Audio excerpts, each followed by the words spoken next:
নমস্কাৰৰ সৈতে পুনৰ এবাৰ স্বাগতম জনাইছোঁ। মই ভাস্কৰে আপোনালোকক মোৰ অন্য এটা ভিডিঅ'লৈ। এতিয়া গৈ আছোঁ সাজপানী থ'বৰ বাবে গুটি আনিবলৈ।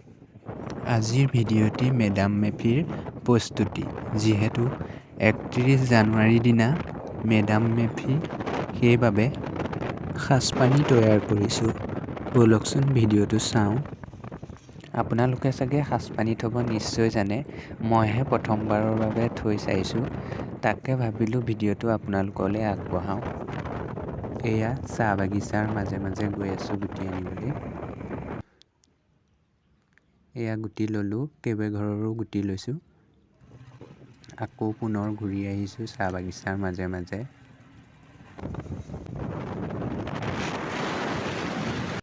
এয়া ঘৰ পালোঁ। ঘৰ পাই লৈ গুটিখিনি ডলা এখনত এনেদৰে মেলি থৈছোঁ। পিছদিনা ৰ'দত দিম। পিছদিনা গুটিখিনি ৰ'দত দি থৈছোঁ আৰু যিটো পাত্ৰত সাজপানীখিনি থ'ম সেই পাত্ৰটো ধুনীয়াকৈ ৰ'দত শুকুৱাই থৈছোঁ। আৰু এতিয়া কলপাত এখিলা কাটি ল'ম। যিহেতুকে চাউলখিনি সিজোৱাৰ পিছত কলপাতখিলাতে থ'ম। এয়া মই চাউল এনেদৰে জুখি লৈছোঁ। মই 2 কেজি চাউলৰ থৈছোঁ, লগতে বৰা চাউল এটেমাও দি দিছোঁ। চাউলখিনি এনেদৰে 15 মিনিটমানৰ কাৰণে তিয়াই থ'ম। তাৰপিছত ধুনীয়াকৈ ধুই পেলাই চাউল আৰু পানী সমান পৰিমাণত দি পেলাই বটুৱাত ভৰাই জুইত উঠাই দিম। চাউলখিনি সিজে মানে। এতিয়া মই গুটিখিনি ধুনীয়াকৈ গুড়ি কৰি ল'ম। পাউডাৰৰ নিচিনা হ'লে ভাল হয় মিক্স কৰিবলৈ। পটাত বিভিন্ন ধৰণৰ মছলা, আদা নহৰু পিছা হয় দেখি বেলনাখনতে এনেদৰে গুটিখিনি গুড়ি কৰি ল'ম। এয়া হৈ গ'ল। এইখিনি এতিয়া প্লেট এখনত তুলি পেলাই ধুনীয়াকৈ থৈ দিম। এতিয়া চাউলখিনি সিজিছে নাই এবাৰ চাই লওঁ। এয়া প্ৰায় হৈছে আৰু 5 মিনিটমানৰ পিছত নমাব পৰা হ'ব। 5 মিনিট পিছত এয়া চাউলখিনি ধুনীয়াকৈ সিজি গ'ল। কলপাতখিলা মই এনেদৰে পাৰি থৈছোঁ, যিহেতুকে চাউল সিজোৱাখিনি তাতে ঠাণ্ডা হ'বৰ বাবে মেলি থ'ম। এতিয়া এইখিনি ইয়াতে লাহে লাহে কাঢ়ি থ'ম। এইখিনি মই 5 মিনিটমানৰ বাবে ধুনীয়াকৈ টিপি পেলাই থৈ দিছিলোঁ। তেতিয়া যি এটা দুটা চাউল সিজা নাই যদি ভাপ পাই পাই সিজি যাব। যিসকলে ভিডিঅ'টো চায় সেইসকলে কমেণ্ট কৰিবচোন আপোনালোকে সাজপানী খায় নে নাখায়। এয়া এইখিনি কলপাতখিলাতে এনেদৰে কাঢ়ি লৈছোঁ। এনেদৰে টিপি থৈ দিছিলোঁ।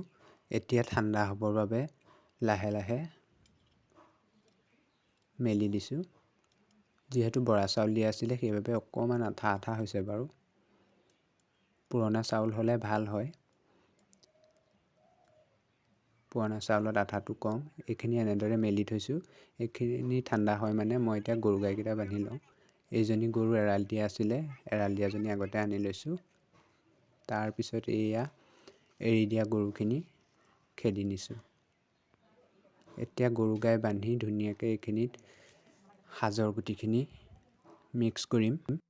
সাজৰ গুটি গুড়িখিনি এনেদৰে মিক্স কৰি ল'ব লাগিব।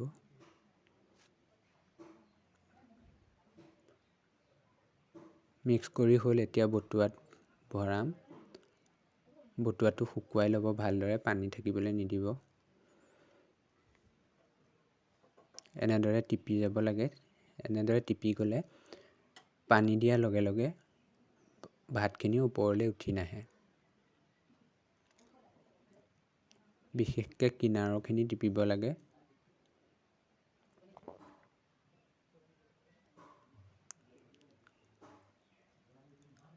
এনেদৰে টিপি মই অকণমান গুড়ি থৈ দিছিলোঁ ওপৰত ছটিয়াই দিবৰ বাবে। ওপৰত গুড়ি অকণ ছটিয়াই এনেদৰে পানী 3 চলো দি থৈ দিছোঁ। আজিৰ ভিডিঅ'টো ইমানেই। ভিডিঅ'টো চাই ভাল পালে লাইক কৰিব, কমেণ্ট কৰিব আৰু চেনেলটো ছাবস্ক্ৰাইব কৰিবলৈ নাপাহৰিব। নেক্সট ভিডিঅ'ত লগ পাম। ধন্যবাদ।